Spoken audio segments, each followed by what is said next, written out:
Vamos começar a sessão de hoje. Hoje o tema vai ser sobre a intubação, não é um procedimento, é um processo. E a gente está muito feliz com o nosso convidado de hoje, doutor José Sérgio.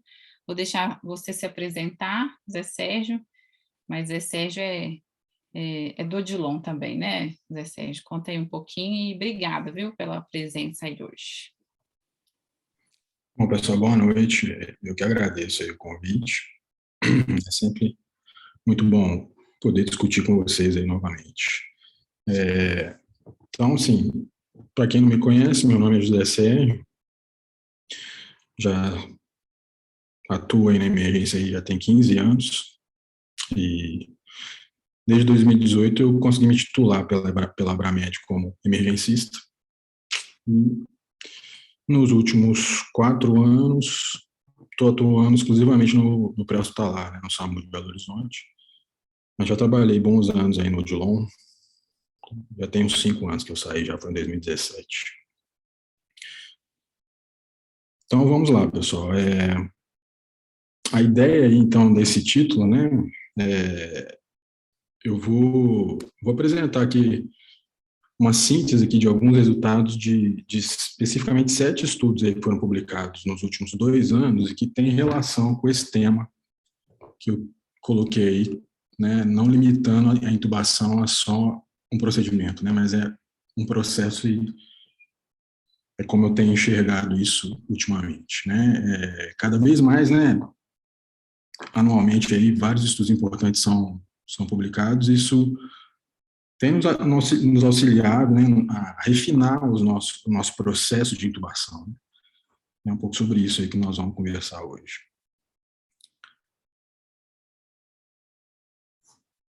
Ixi, não quer. Aí, beleza.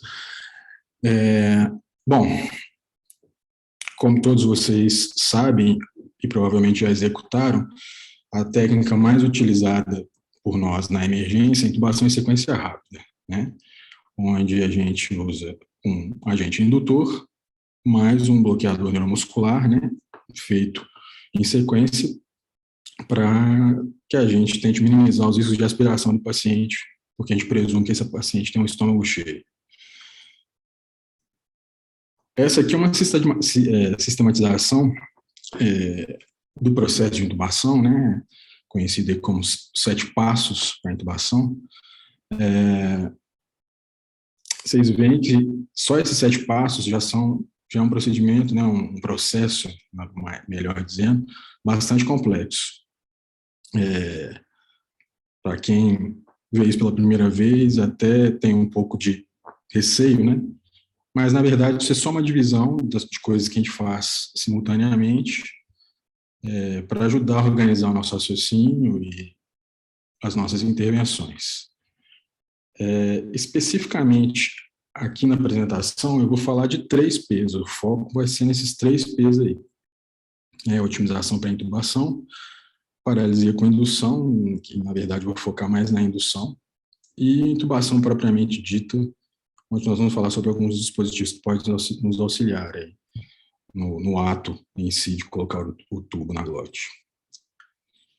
Então, começando com a otimização para intubação,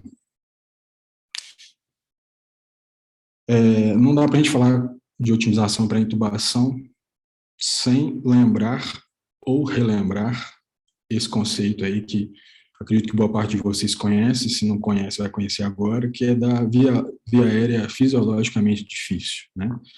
Esse é um artigo aí clássico aí de 2015 que mostra então que essa via aérea fisiologicamente difícil é aquela em que os desarranjos fisiológicos, né, colocam o paciente em um risco maior de colapso cardiovascular, leia-se aí instabilidade hemodinâmica e principalmente parada cardíaca, devido à própria intubação e também à conversão da ventilação do paciente para pressão positiva lá na ventilação mecânica. Né? Então, com esse conceito, a gente basicamente fica atento a 2 condições que a gente precisa, né, identificar e tentar corrigir rapidamente ou minimizar, pelo menos, os efeitos dessas 2 condições, A primeira delas é a hipóxia, né, ou hipoxemia, e a outra é a hipotensão. E hoje eu vou dar mais ênfase nessa parte da hipotensão, da instabilidade hemodinâmica, que a gente precisa estar atento dentro do nosso processo de intubação, né, de pacientes críticos. Então, vamos começar com o primeiro estudo. Esse estudo aí foi publicado, então, no JAMA ano passado. Era um estudo INTUBE, né, que basicamente ele vê as práticas de intubação em 29 países e a ocorrência de eventos adversos peri-intubação em pacientes críticos.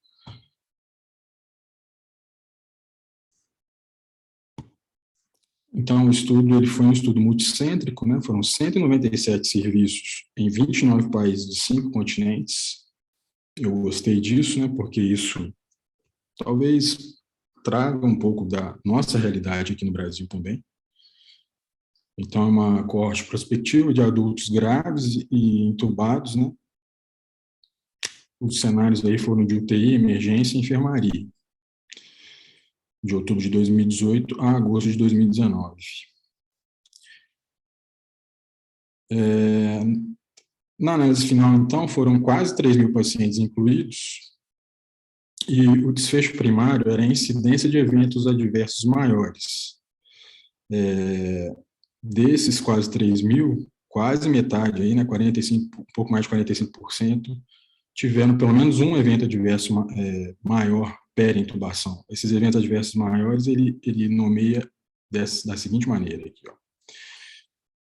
Então, instabilidade cardiovascular, que foi o predominante, né, entre os que tiveram eventos adversos, 42,6%.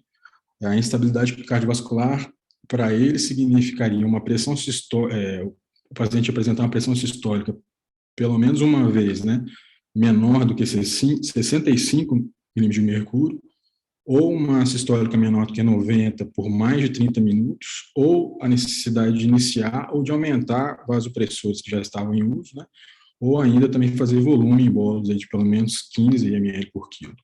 Isso que ele chamou de instabilidade cardiovascular.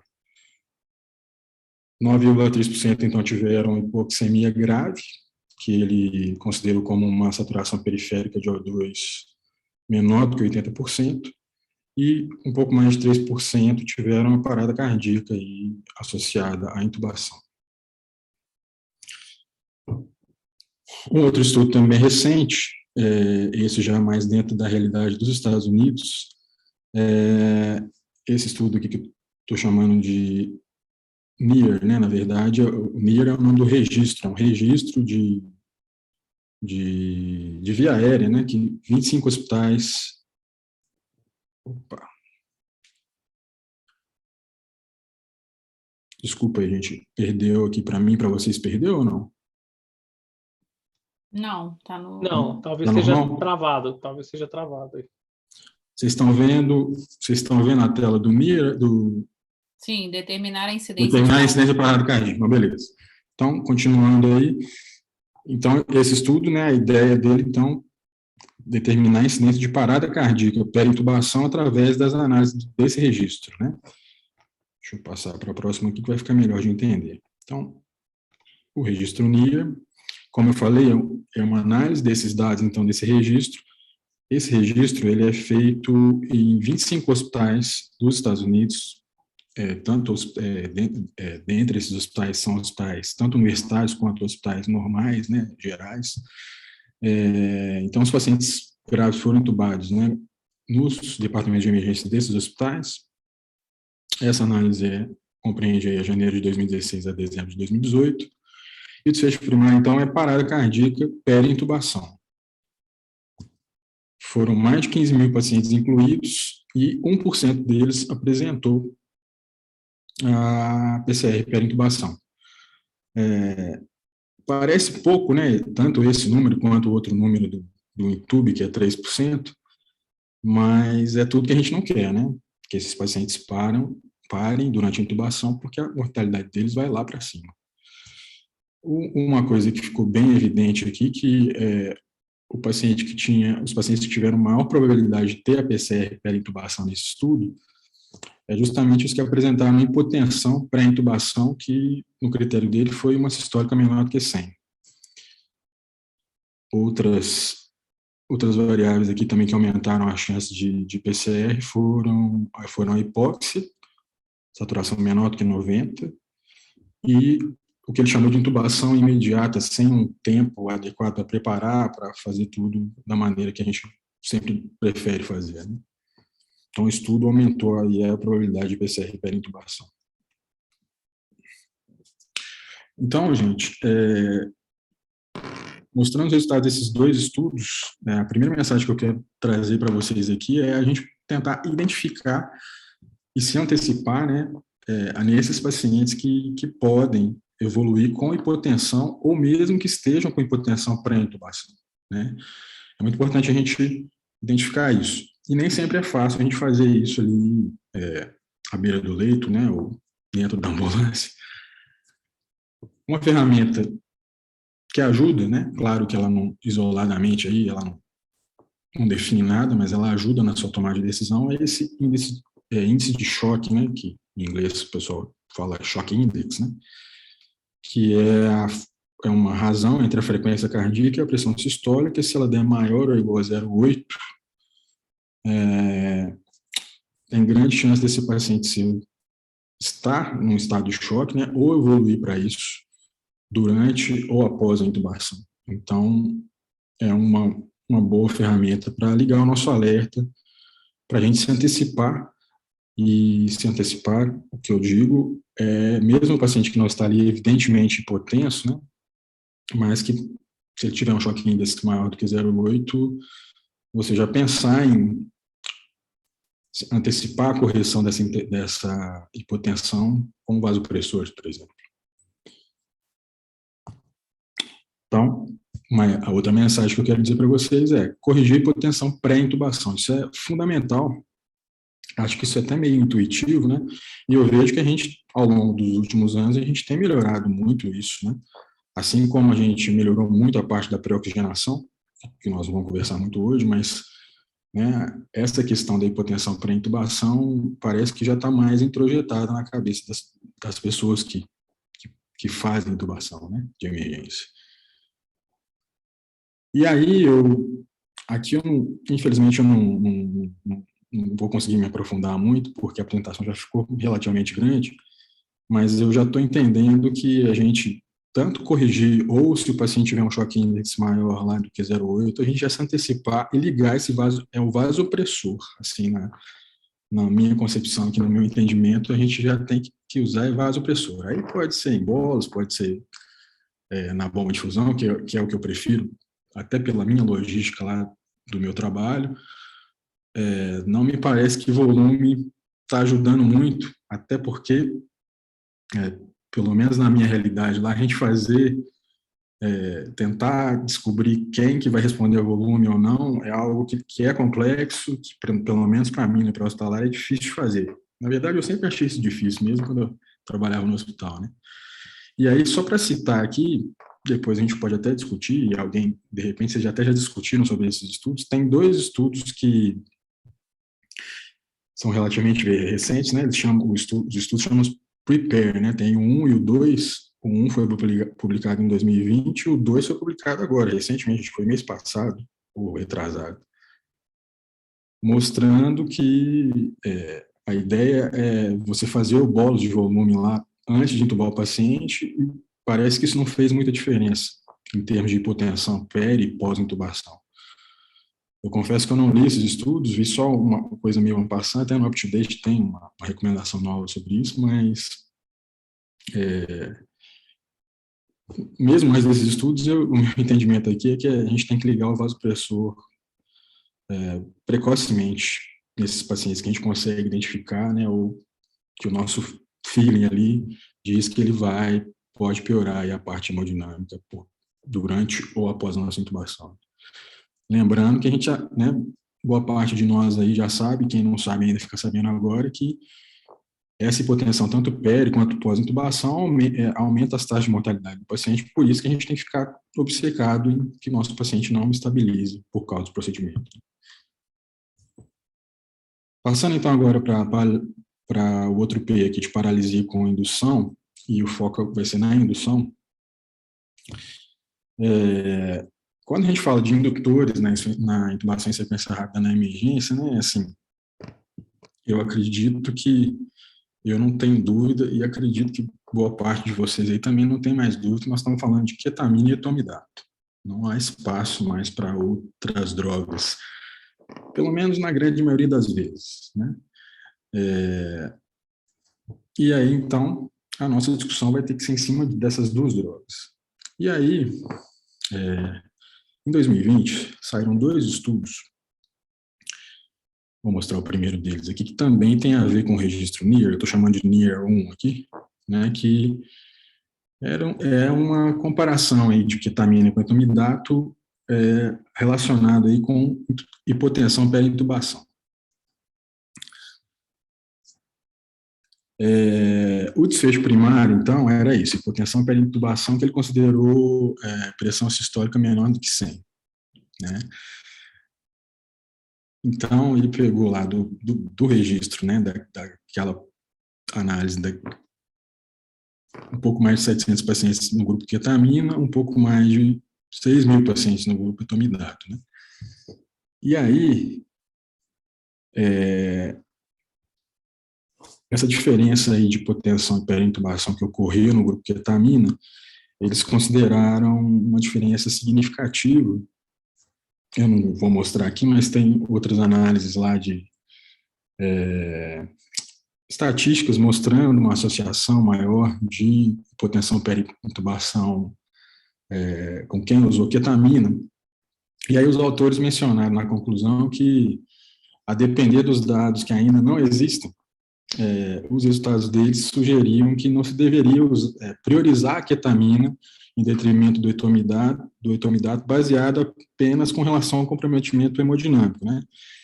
Porque a gente, em geral, né, a ideia do senso comum era de que a ketamina, tanto a ketamina quanto o etomidato são drogas bem estáveis do ponto de vista hemodinâmico, mas para pacientes com maior risco de hipotensão peri ou pós-intubação, a ketamina sempre foi tida como uma boa escolha, né? E aí aconteceu isso aí. Mas calma que nós vamos continuar aqui, que talvez tenhamos uns probleminhas aqui. O outro estudo que também, na verdade, os 2 estudos eles foram publicados na mesma revista, no mesmo número. Do mesmo registro NIR, né, que aí eu chamei de NIR 2, esse aqui, também em 2020. Aí já pormenorizando a questão do etomidato nos pacientes com sepse, ele colocou que quem usou etomidato tinha menos hipotensão do que quem usou ketamina. Algo meio esquisito, assim, pelo menos do que a gente já conhecia até então, né? Então foram um total de 531 pacientes dessa análise, né, todos pacientes com sepse, e aí um pouquinho menos deles aí usaram ketamina e etomidato, uns 2 usaram midazolam e 8 propofol, mas eu não vou falar sobre isso, que não foi tão impactante na análise aqui. Hipotensão pós-intubação ele considerou também sistólica menor do que 100, e aí vocês veem aí que ocorreu mais hipotensão pós-intubação em quem usou ketamina também.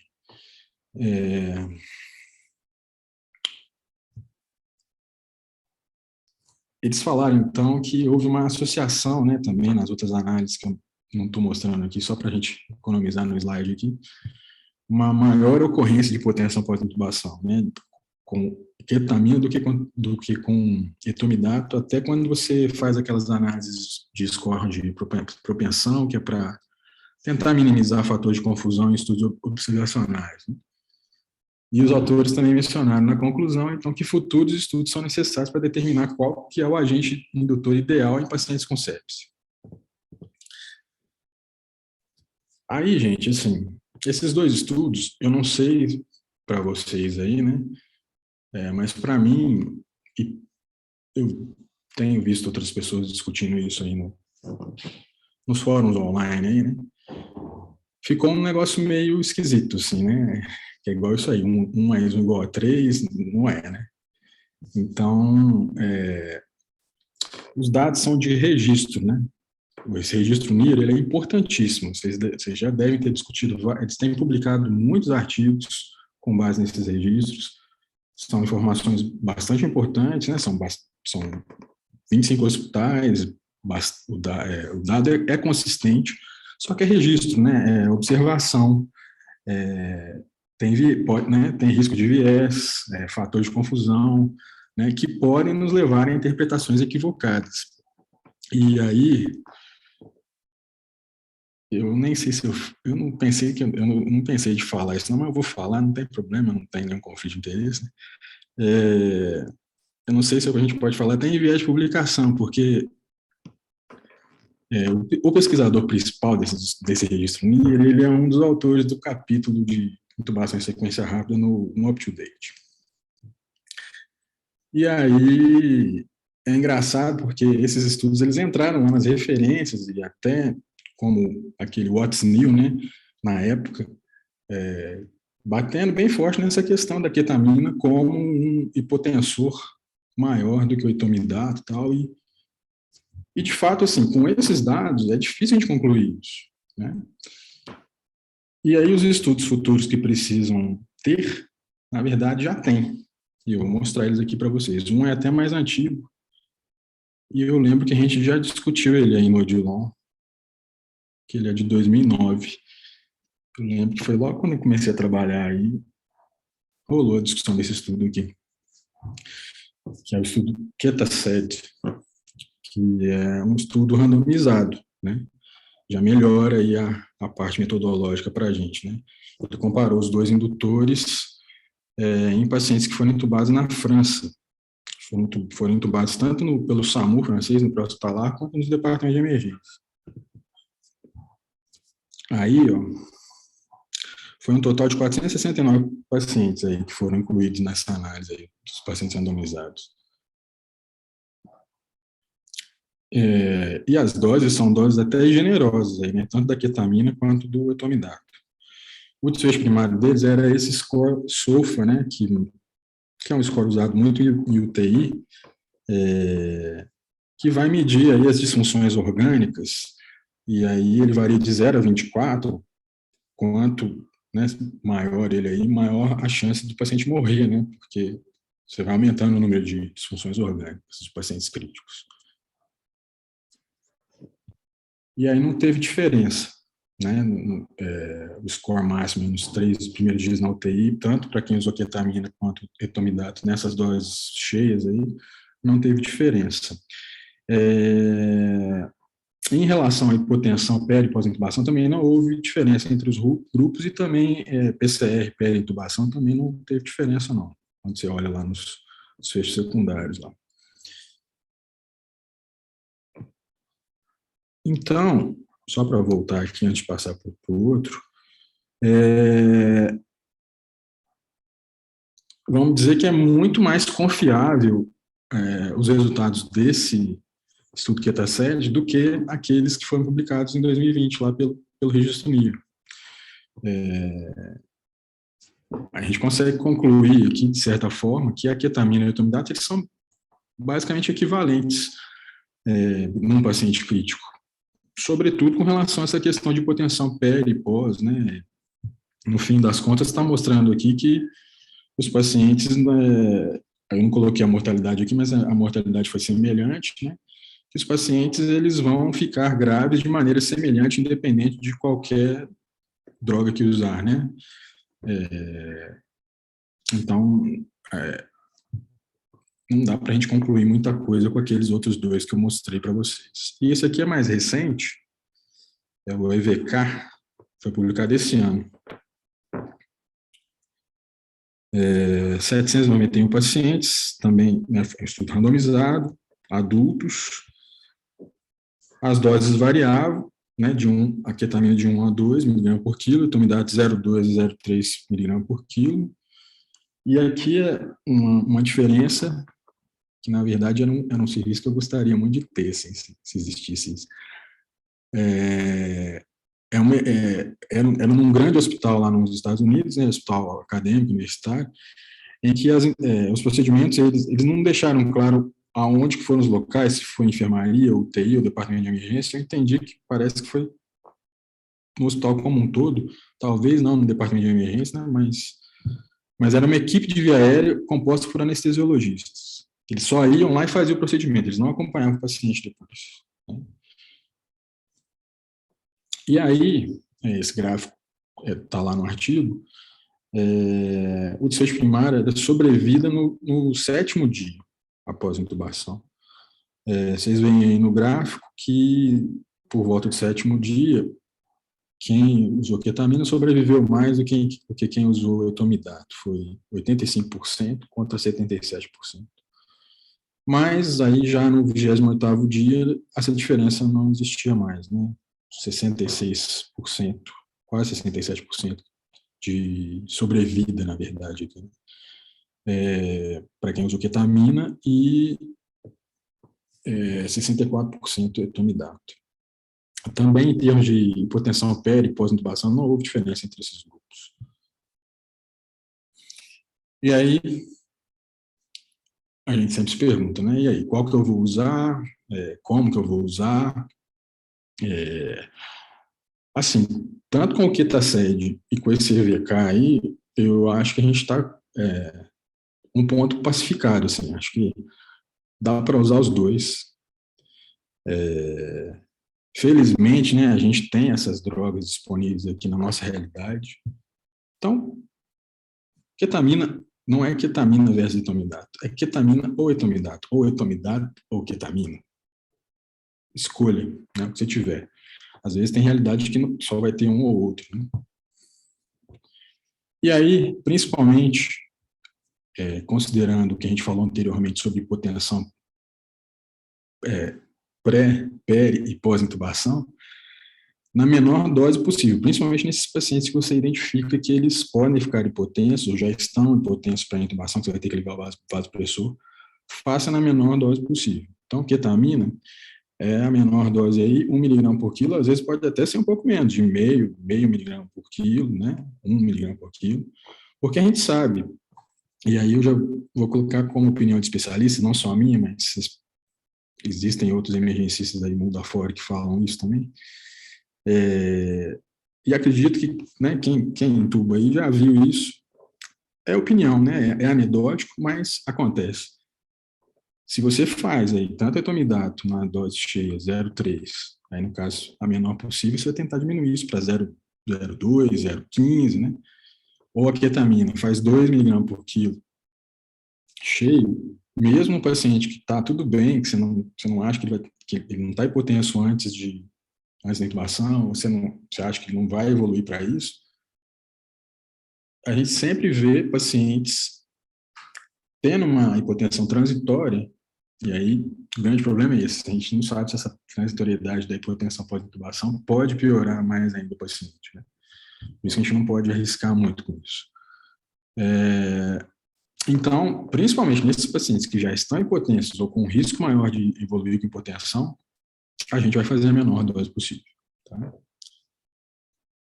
E aí, só para falar de novo, ketamina seria, então, de meio miligrama a 1 miligrama por quilo, etomidato 0,15 miligrama por quilo, né, 0,2 no máximo, mas 0,15, 0,1 miligrama por quilo. Tá?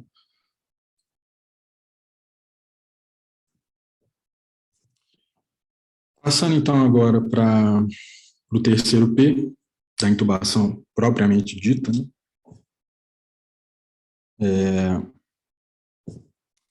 Eu não posso deixar de mencionar esse estudo aqui, que ele é um estudo que eu sempre digo que ele é clássico aí, apesar de não ter nem 10 anos, né, 2013, mas é um estudo muito citado aí quando você lê sobre intubação em geral no departamento de emergência.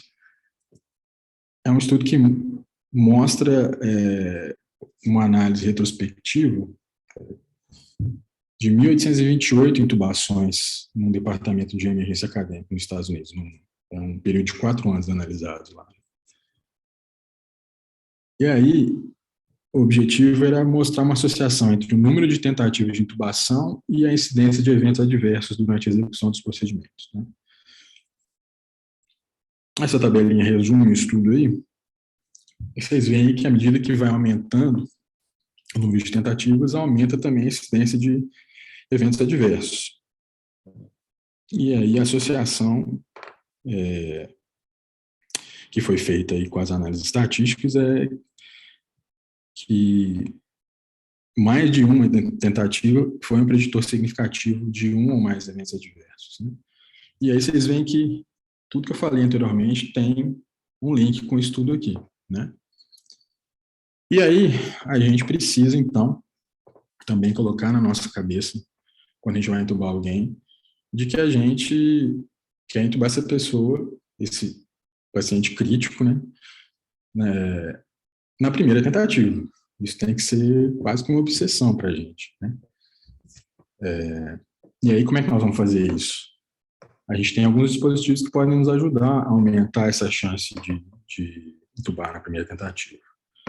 A gente pode usar um buggy, a gente pode usar um tubo com fio guia, e a gente pode não usar nada, né? Eu imagino que vocês se já não executaram as 3 opções aqui, pelo menos já viram gente executando e tal. E aí o bacana é que isso também, mais recentemente, tem sido estudado, e com dados interessantes, que eu vou mostrar alguns para vocês aqui. Esse estudo aqui, acredito que boa parte de vocês já conhece, porque se já não estavam trabalhando aí no Odilon, muitos estavam na residência de medicina de emergência, ou do HC, né? A do Odilon acho que ainda não tinha começado, mas é um estudo que ficou bem famoso, ele chama BIM, né? E ele é um estudo que comparou, então, o uso do BUD com o tubo com fio guia, e o desfecho primário era, na verdade, o desfecho primário era o sucesso na primeira tentativa em pacientes com pelo menos um preditor de viés difícil. Aqui eu já estou mostrando o resultado para todos os pacientes, tá? 757 pacientes foram randomizados em 2 grupos, né? E aí, esse desfecho aqui que chamou mais atenção é que quem usou o BUG foi entubado com sucesso na primeira tentativa, praticamente quase todos eles, né? 98%, contra 87% dos que usaram tubo com fio guia. Só para vocês terem uma ideia, o desfecho primário tinha a ver com também preditor de viés difícil, pelo menos um. O resultado foi quase semelhante, 96% com BUG e 82% com tubo com fio guia, né? Esse estudo, vamos dizer que ele causou um certo furor e mudanças de comportamento, eu falo por mim mesmo, né? Muita gente hoje praticamente intuba qualquer intubação com BUG por causa desse estudo. Só que aí a grande questão que muita gente ponderou é que era assim, esse estudo foi feito num único hospital lá nos Estados Unidos, onde assim, a cultura do uso do BUG lá já estava instalada há muito tempo, né? A residência lá, o pessoal só treinava a intubação com BUG. O pessoal só sabia usar BUG, nem fio guia, acho que eles não sabiam usar direito. Então, isso levou a um questionamento de que se esses dados poderiam ser generalizados para outros serviços, né, outras regiões do planeta.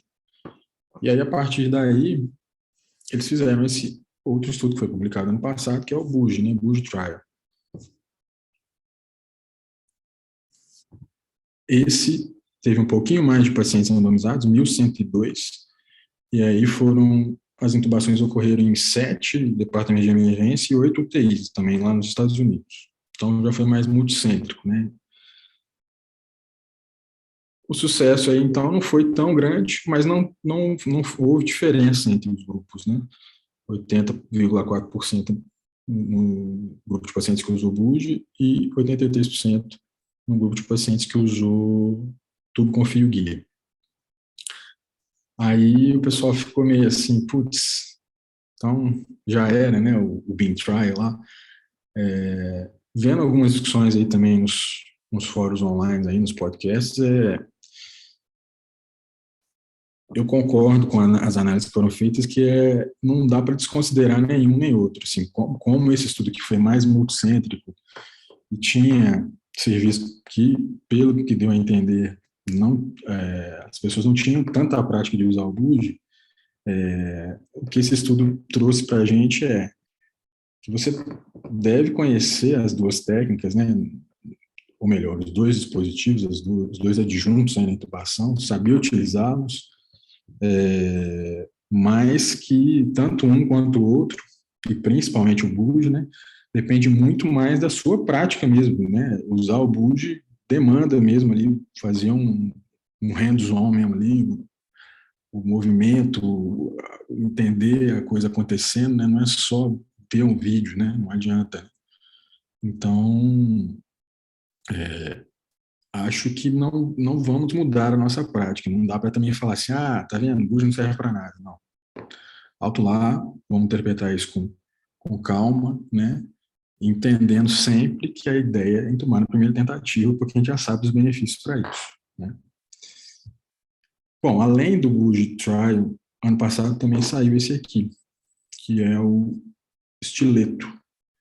Isso já foi feito na França.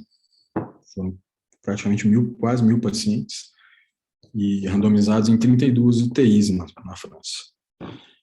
Aí ele comparou o fio guia, um tubo com fio guia, com um tubo sem nada, né? Eu achei muito bacana esse estudo, assim, do ponto de vista,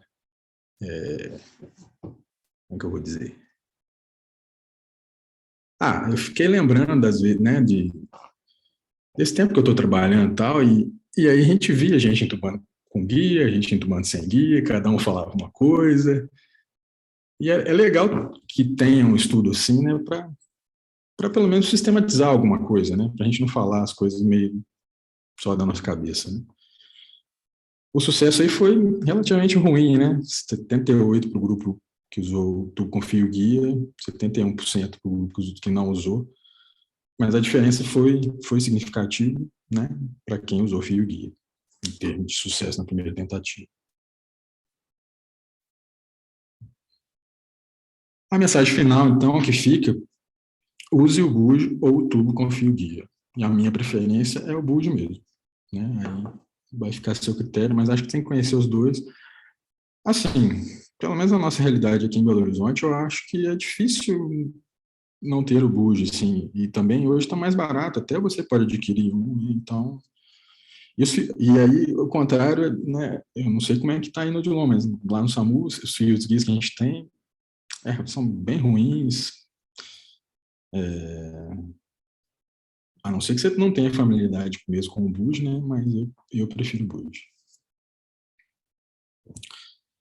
Então, estou finalizando aqui, então, pessoal,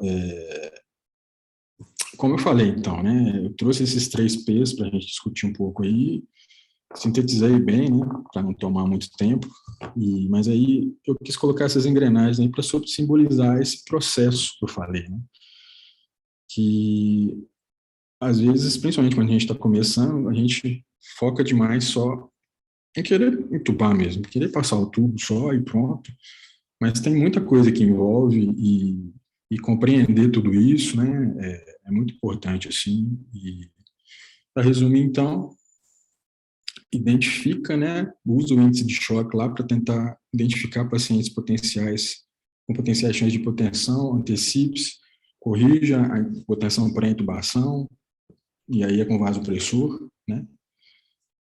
Na indução, ketamina ou etomidato, nas menores doses possíveis, se o paciente estiver hipotenso ou com chance de ficar assim.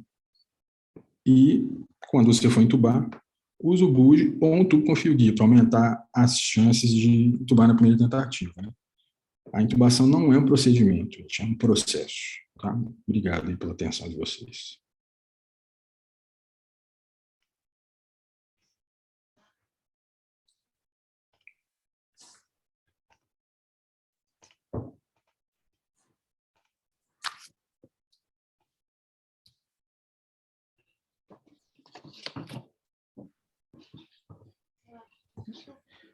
Sim, muito obrigado. Vamos aqui abrir, então, para a turma conversar. Eu interrompi o compartilhamento aí, mas se precisar de voltar, eu volto. Tá? Essa hora a gente gosta de ligar a câmera e conversar em galeria mesmo, né? Então a gente já avisa para todo mundo, né? Então vamos todo mundo aí abrir a câmera para a gente poder prestigiar aqui essa discussão com o Zé, aberto aí para vocês tirarem as dúvidas e conversarem.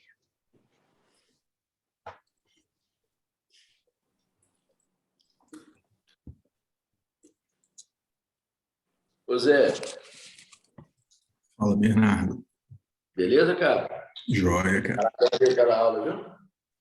Como é que é? Parabéns aí pela aula. Eu sei que você é um cara valeu, velho. obcecado pelo assunto. Eu acho que o que você quis dizer naquela hora que você faltou a palavra era comportamental. A gente viveu junto lá no Risoleta, vê muito cara ali que achava que o bacana era a intubação usada, né? Caras muito agressivos, caras muito, assim, causavam danos enormes, assim. Você teve seu caminho, a gente percorreu grande parte dele junto, e nesses anos aí de Odilon, que você sabe que é minha casa, de coração e de aprendizado, a coisa que eu, com o passar, não tinha, né, esse tipo de colega no plantão, apesar de ser colega que entubava, assim, fibia, porque tinha muita perícia mesmo, caras muito bons. O Brunão era um ótimo exemplo disso. E intubações muito difíceis, né? Eu fiquei meio, o Buge ainda meio incipiente na sala e tal.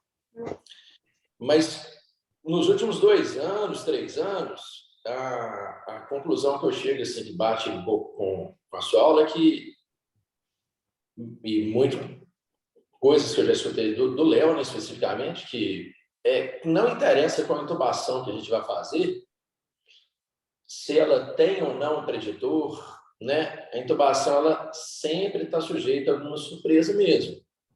Então, vale a pena demais a gente... os preditores vão tornar a gente, assim, extremamente precavidos, né? Teve uma intubação sensacional essa semana da Tamires lá na UPA, foi muito legal.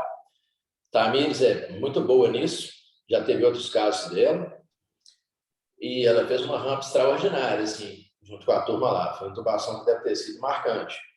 Mas eu acho que, independentemente disso, para qualquer um, a gente oferecer a melhor chance possível. E a melhor chance possível passa por a gente usar adequadamente o aparato que está à nossa plena disposição, né?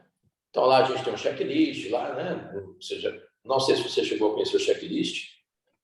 Então, as intubações, elas são feitas assim de uma forma bem consistente para todo mundo. E eu acho isso muito bom. Né? No pré-hospitalar, você deve passar por muita fria, né? Tem os meninos aqui da emergência, todos são do pré-hospitalar. Eu sei que a turma passa muito fria, né? Mas dentro da sala, com um ambiente otimizado, a gente tem que usar todo o nosso recurso disponível para que seja de primeira mesmo, para que dê tudo certo. Sem heroísmo, né?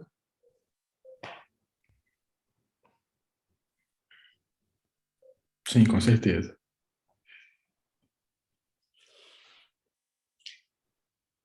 Ô Zé, você gosta do pistol grip? O Léo deve estar rindo na hora dessa. Eu não sei o que é isso. É para dar maior firmeza para o bujo mesmo? Ah, tá, sim. Cara, Zé sabe demais algumas... o que é isso. Ele eu aprendi com ele, eu acho. Já usei algumas vezes. Aí depende do tipo de paciente.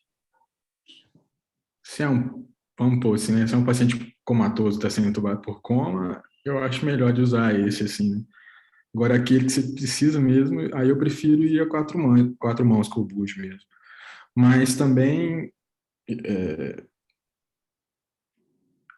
depende de quem está te auxiliando, porque às vezes a pessoa também não conhece e ter que falar sobre isso na hora é difícil, né? Mas acho que, em geral, o pessoal está conhecendo cada vez mais e está sendo menos resistente, né? entendendo melhor também. Pois é, falando nisso, né, eu tenho a impressão, assim, que vendo o conjunto aí das evidências, né, acho que uma coisa que é reforçada é a prática com o instrumento que você usa, né, e tem muita história da excelência do centro, né, a prática que as pessoas têm, os outros usos que não são medidos nos trials, né, quando você pega um trial que tem 90 e tantos por cento, compara com tem 70%, né, você vê que, obviamente, tem muita coisa ali que está nesse meio, né, na MBA a gente vai chamar isso de dados indiretos, né? São os dados indiretos que às vezes ali não estão sendo devidamente mensurados. Então, acho que a gente tem que caminhar para fazer para se apropriar o melhor possível da técnica mesmo que você vai utilizar, né? Eu acho que a gente, com o passar dos anos, a gente é mais parecido com o BIM do que com o resto, porque faz muitos anos que o BUGE a gente tem utilizado, né, como um padrão, né? Então, acho que passou a ser o nosso padrão e acho que a gente acaba ensinando os residentes. Mas é isso, né? Depois de ver esses estudos, concordo com você que depois que a gente tem um estudo de guia com nada, a gente começa a falar com mais propriedade. Né? Eu fui uma pessoa que falei muitas vezes no passado, quem usa guia é cego, né? Mas e era uma coisa que a gente falava com muita frequência, então, quer dizer, hoje não pode falar isso mais.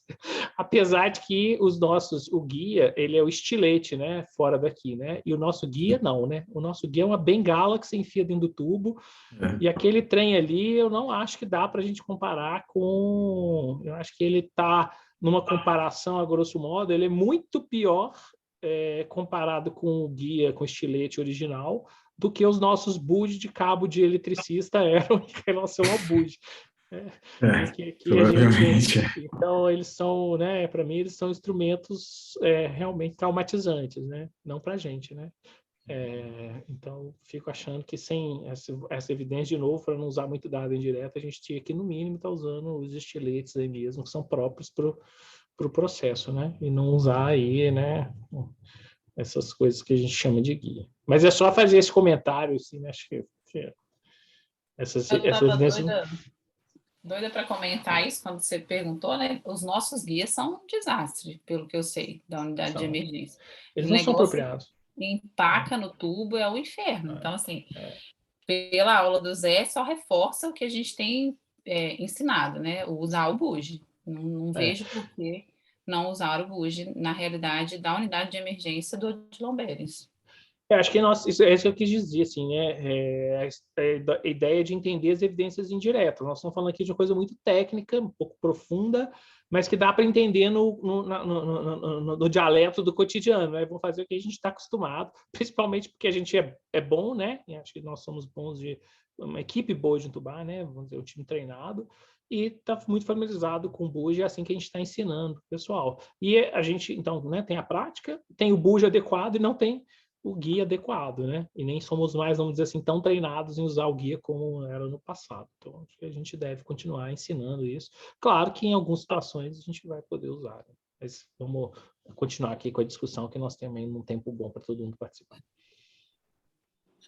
Fred, quer falar? O José Sérgio, primeiro, parabéns pela aula aí. Acho que prazer, né? Meu nome é Fred, sou residente sou R2 da Medicina de Emergência do Odilon. Achei sua aula muito quebradora de alguns paradigmas aí que a gente tinha como verdades absolutas, né? Sempre bom a gente pensar em outro ponto, né? E, assim, me chamou muita atenção essa relação que você construiu aí do uso individualizado, assim, das medicações, né? Da ketamina e do etomidato, né? Assim, a gente tem é muito usual mesmo dentro da sala de emergência, eu vi vários plantonistas utilizando a associação, né, dos dois juntos, assim mesmo, e aí eu fico, diante dessa aula sua, fica a minha reflexão, assim, né, daquele keep it simple, né, se a gente usar os dois, que tem uma ação, assim, até certo ponto similar, né, a ketamina um pouco mais dissociativa aí que o etomidato, né, apesar dele ser um hipnótico aí também, a gente, às vezes, estaria aí deixando, assim, mais um viés, assim, de confusão em relação ao todo o procedimento, assim, da intubação, assim, você acha que realmente só uma droga é o norte, assim, nos próximos? Eu não sei se eu entendi sua pergunta. Eu acho que é o Deixa eu, seguinte... deixa eu falar, deixa eu ver se eu entendi. Uhum. Você está falando, assim, talvez eu me fiz entender errado, né? Eu coloquei eu foquei nos indutores ali, mas eu vou usar só um indutor e um bloqueador, Uhum. ok? É porque eu vejo muita associação, assim, ketamina e etomidata, às vezes, sabe? Dentro do contexto, assim, de uma intubação. E não Você só fala, uma né? droga individualizada junto com o bloqueador, entendeu? Para indução na intubação em sequência rápida, você fala. Às vezes, na intubação em sequência rápida mesmo, assim. Tá. Olha, Fred, eu te confesso que eu desconheço, assim, mas o fato de eu desconhecer não quer dizer que não posso usar, né? Mas não me parece uma prática corrente aí.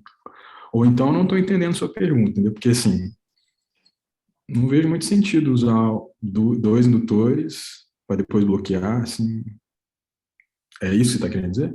Pois é, justamente, eu vejo com uma certa frequência até, sabe? Usar os dois Entendi, indutores simultaneamente, sabe? Às vezes entendi. você Talvez faz uma você dose... esteja misturando o conceito de pré-indutor com indutor, Fred, porque assim, né, a sequência rápida ela exige, né, o indutor e para falar que a sequência rápida é essa combinação, né? Você tem um indutor e um bloqueio muscular.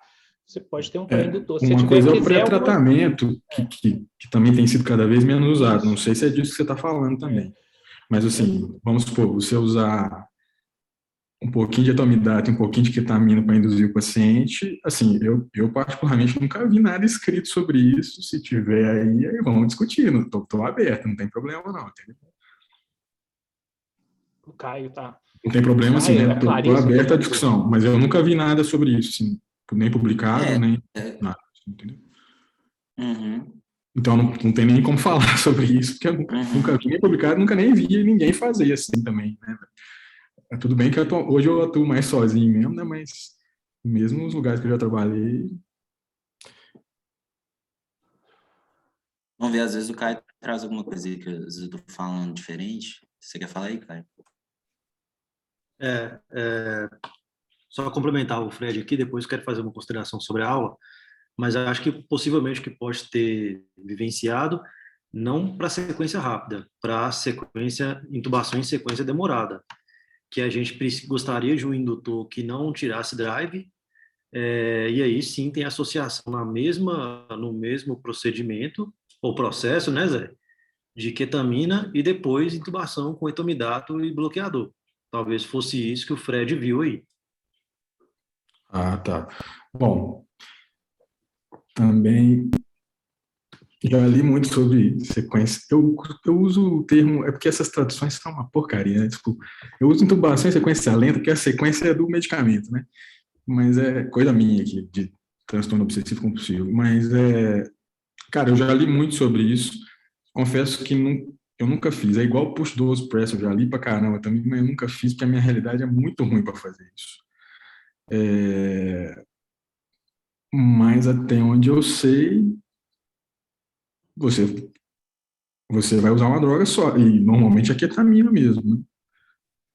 E aí você vai dosando, e aí na hora que você resolver entubar e bloquear, você pode até fazer mais um pouco de ketamina e bloquear. Agora, passar para outra droga, isso eu nunca ouvi falar, mas aí assim, eu também não vou ficar conjecturando, porque realmente eu nunca fiz uma DSI, assim, bacana mesmo, assim.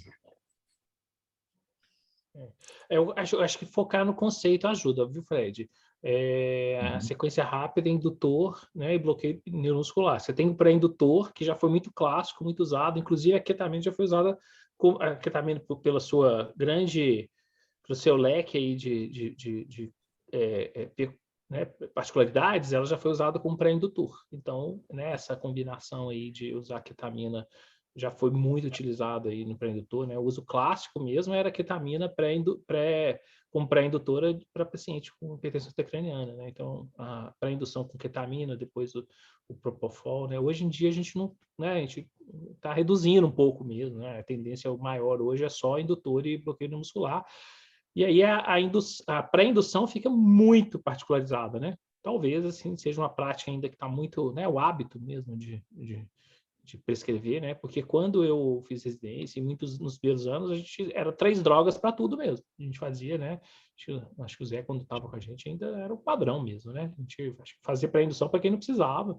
O que mudou nos últimos anos, acho que foi redução da pré-indução, tá? Então, acho que é só sair daqui com esse conceito, né?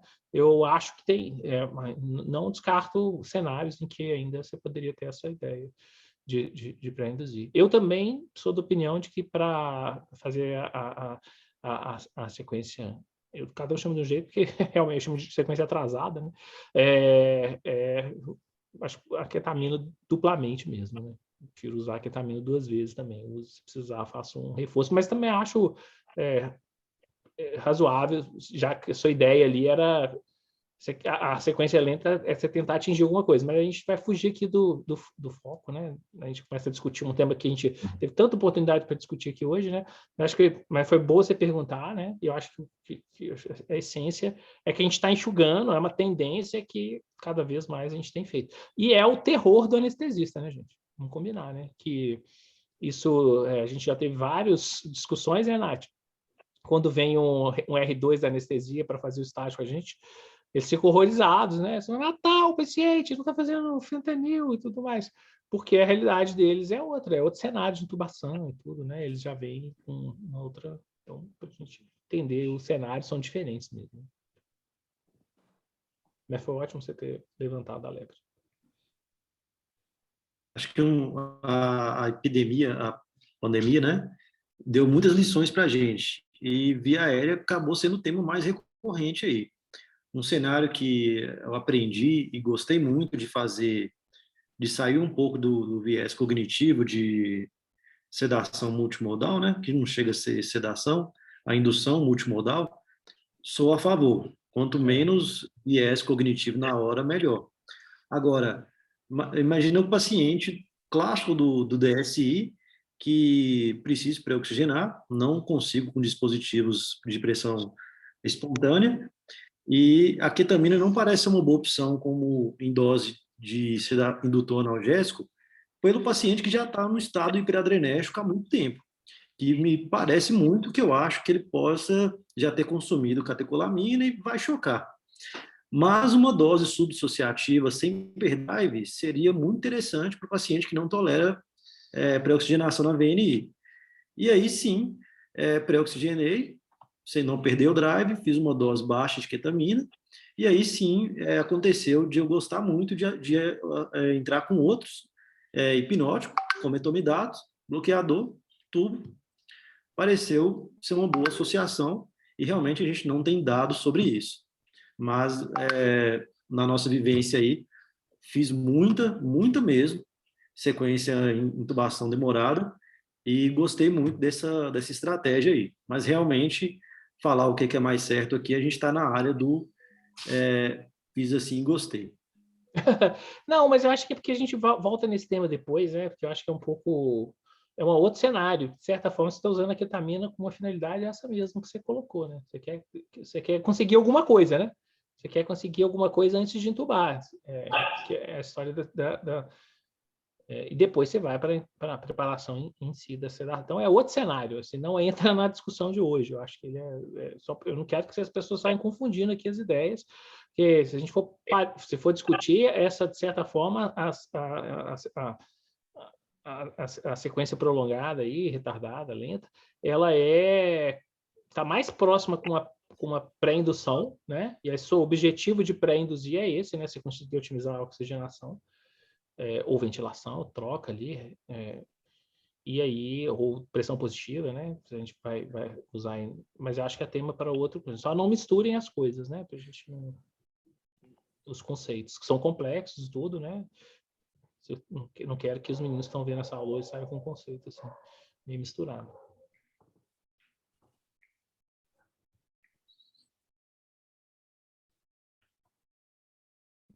Fazer um comentário aqui do checklist, né? Foi citado aí no comentário do Bernardo. O Zé Sérgio trouxe alguns P's, dos vários P's que a gente tem que fazer para alcançar esse processo da intubação. e é realmente muito bem organizado, as pessoas já sabem suas tarefas, né, nas intubações na unidade de emergência do Odilon, e é mesmo chocante quando a gente vai entubar em um outro cenário, que a gente vê que as pessoas às vezes não têm esse preparo, mas mesmo nesse cenário que a gente chama de próximo do ideal, né, eu quero reforçar a importância da gente ter um checklist, ter uma sistematização, né, e frequentemente eu tenho visto as pessoas indo eu decorei aqui, deixa eu ver na minha cabeça o que eu vou fazer. Beleza, tem cabeças muito melhores que a minha, que sou mãe de 3 meninos e tem um monte de coisa para pensar, e eu respeito isso, mas eu acho que não custa nada a gente ter um local ali de checagem, ainda mais um momento de estresse, para que a nossa cabeça não falhe, sabe? Então, é uma provocação mesmo que eu faço, que não é porque eu participei do checklist que eu acho que todo mundo tem que usar, use qualquer checklist que você quiser, qualquer instrumento, mas não deixe de usar alguma coisa para não esquecer de passos tão importantes que o Zé só falou alguns aqui, para garantir esse processo seguro aí da intubação, sabe? Ô, Nath, reforçando o que você está falando, aí vou cair aqui no campo do não é eu acho, né? Você saber as coisas que você tem que fazer, você usar o checklist não é a mesma coisa. Isso a gente já aprendeu em vários outros cenários, né? O mais famoso de todos é o checklist da segurança da cirurgia, né? Você deve usar o checklist, né? Usar o instrumento ali, ele faz diferença para você organizar a equipe, né? Cada vez a gente tem visto isso mais, né? São os bundles mesmo, né? De certa forma, seria um bundle da intubação. Então, realmente, a gente faz diferença ler o checklist junto, todo mundo participar, né? O checklist ele é um instrumento de equipe, né? Então, a gente sempre seguir é importante ali para a gente fazer esse ritual ali mesmo, né? Você está sozinho, você está num outro cenário e tudo, mas ele faz parte do nosso modus operandi da unidade de emergência, né? Então, nós recomendamos que se use o checklist de um jeito bem padrão mesmo. Não só, agora vamos fazer isso, agora não. Seguir o checklist que está ali. Ele vai trazer coisas, né? Eu já vi muita gente que parou de usar e depois usa de novo, depois fala, nossa, é mesmo, vou usar ele mais regularmente. Está impresso, né? Está facilmente disponível, deve ser utilizado. Impresso, plastificado, assim, não teve nenhuma vez que eu cheguei e falei, gente, cadê o checklist? Que, estava faltando alguma coisa. Então, assim, não é à toa que ele está ali, né? Independente do tempo de experiência ou do caos, a gente recomenda fortemente que utilize, né? Bem. Pessoal, tem mais alguém? Nós estamos encerrando aqui. Já vamos ter, acho que daqui a uns 60 dias a gente pode voltar aqui numa aula avançada de intubação em sequência prolongada. Acho que vai. A gente te convidar, Zé. Pessoal, ô Léo, boa noite. Eu queria aproveitar aqui que a gente está reunido em torno desse tema, tirar uma dúvida. Uma coisa que eu tive dificuldade de achar, assim, alguma sustentação na literatura, que é sobre o limiar, assim, entre a primeira e a segunda tentativa, ou a segunda e a terceira tentativa. A gente tende a usar, né, na prática, um limiar de dessaturação do paciente, ou desestabilização, ou mesmo de uma percepção subjetiva de quem está ali na primeira tentativa de que não conseguiu ter uma visualização adequada, às vezes o residente, né, e pede ajuda para passar à frente essa intubação. Recentemente nós tivemos uma situação bem desafiadora lá, foi até com o Fred, né, Fred? Uma intubação que não tinha nenhum preditor de intubação difícil e acabou sendo uma intubação bem difícil, né, um paciente com COMC 3/4 ali, e depois dessa intubação, na hora que a gente foi fazer essa avaliação retrospectiva, né, eu fiquei me questionando, sabe, sobre as nossas decisões nesse limiar da primeira para a segunda tentativa. A gente às vezes usa esse parâmetro de 90% de saturação, mas não achei isso em lugar nenhum na literatura. Queria que vocês falassem como é que vocês fazem, o que vocês acham que a gente deve fazer. Deixar o Zé começar. Olha, cara, assim, talvez... E eu não estou dizendo que isso aconteceu na situação de vocês, né? Talvez considerando que vocês têm uma equipe de mais gente, né, deixar mais claro os planos de ação mesmo, né, assim, para todo mundo, né, mas às vezes a gente é pego de surpresa mesmo, por mais que não tenha preditores difíceis aí, evidentes,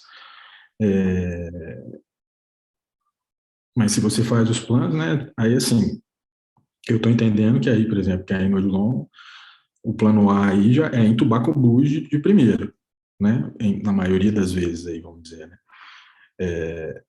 Mas se por acaso tá lá um Cormac 3 ou Cormac 4, que aí já regaça todo mundo, né, é entender que, beleza, é Cormac 4, vou passar para o dispositivo supraglótico de cara, ou então, assim, como aí é um hospital de ensino, na maioria das vezes, né, é um residente, aí varia o ano, né, que está tentando, em geral ele é menos experiente, ele tenta uma vez, não deu, aí o assistente, né, vai tentar a segunda vez, se não deu também, mas isso já tem que estar no plano.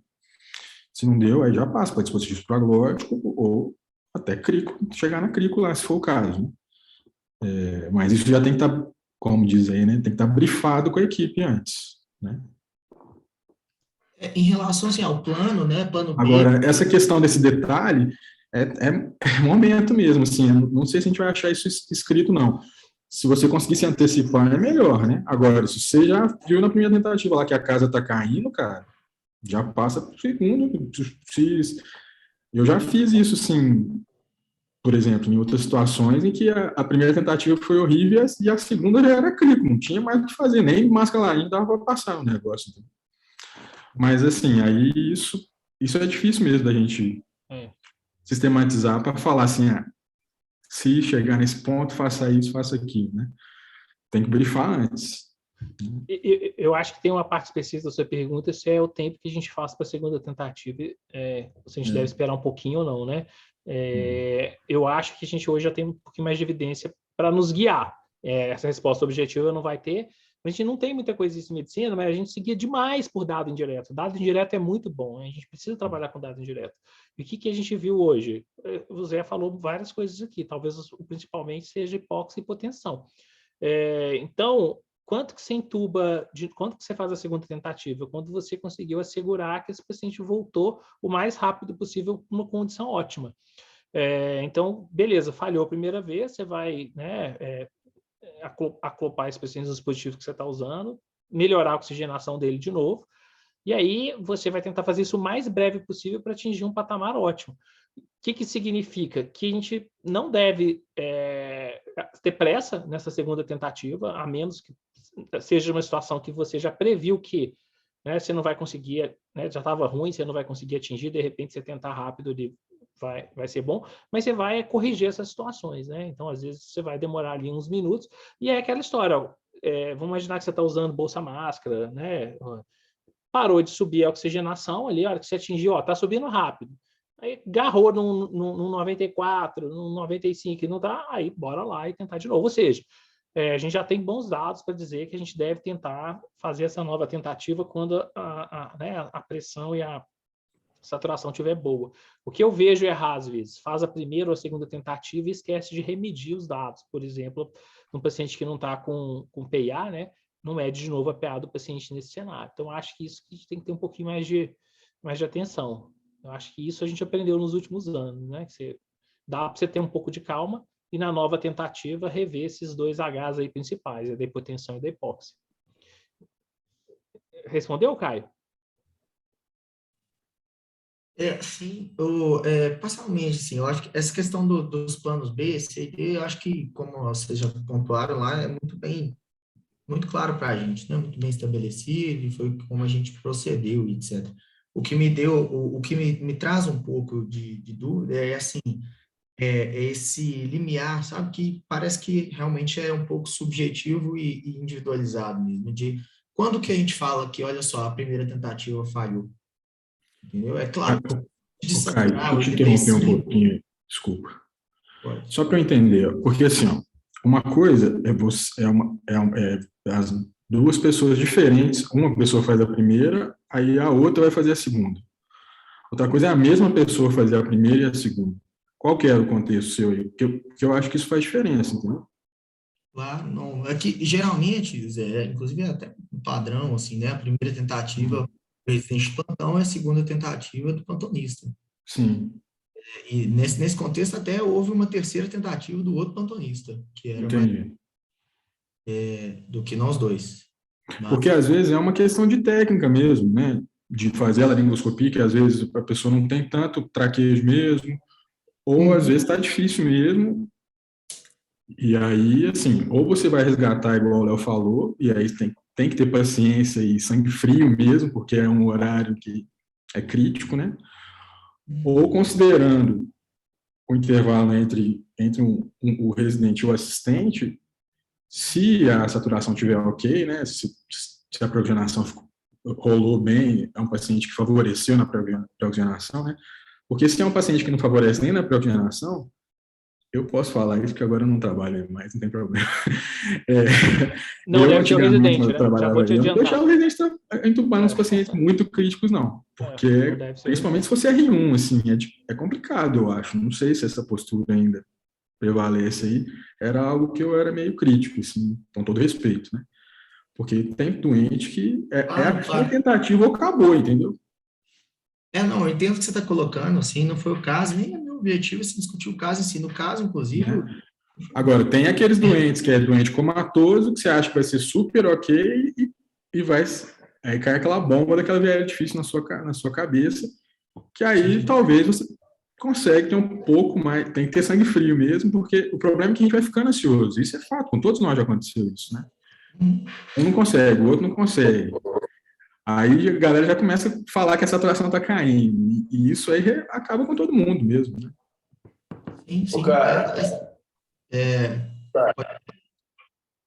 Eu estava nesse caso também. Eu acho que talvez você saiba o que te deu aflição, porque o Caio fez isso mesmo, né? Era zero de preditor anatômico, era difícil. O cara preditor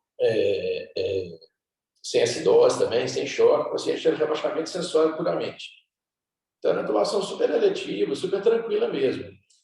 E na primeira tentativa que o Fred não conseguiu, o Caio migrou. Aí entra alguns viés, Caio, tipo assim, quando você passou ali, né, para assumir a via aérea do Fred, você tem uma falha, eu acho que você fez o certo. Você fala assim, não consegui de primeira, você já com certo estresse, você me chamou.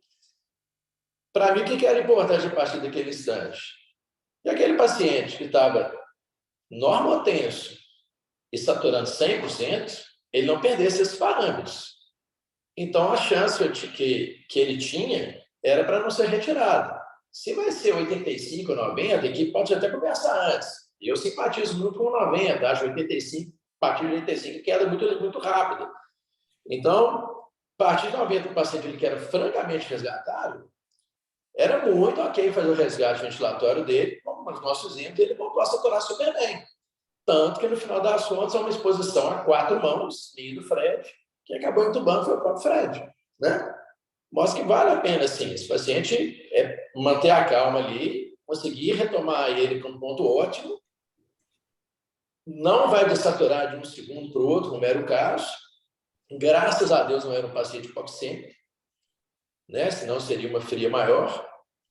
Mas você vê que o cumprimento das etapas e a otimização da exposição resultou, no final das contas, com o próprio Fred entubando com uma relativa facilidade, né, Fred?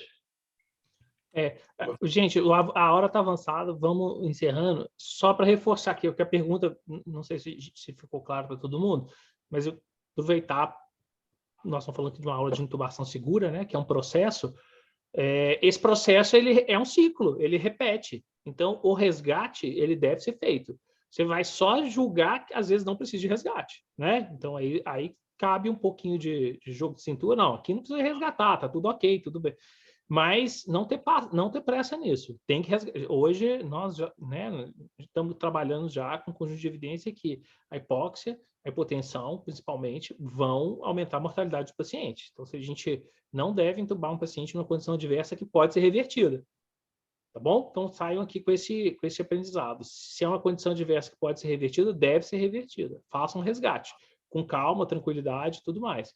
Né? Aquela tentativa ali que vai, né, papum, né, errou, já está aqui fácil, já está ali do lado, a gente sempre está trabalhando, é uma coisa, né? Agora o paciente começou a piorar, resgatem, foquem aí nesse cenário, e para resgatar não precisa ter pressa. Se precisar, a gente vai, né, se a via aérea deixou de ser ideal do ponto de vista de sedação e bloqueio, vai fazer de novo. É pior, muito melhor fazer isso do que tubar o paciente numa condição fisiologicamente pior, né?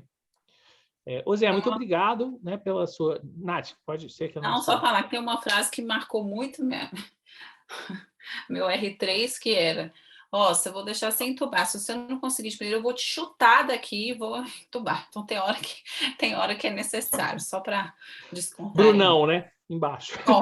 Óbvio. Vou te chutar daqui. Eu já usei algumas vezes essa frase.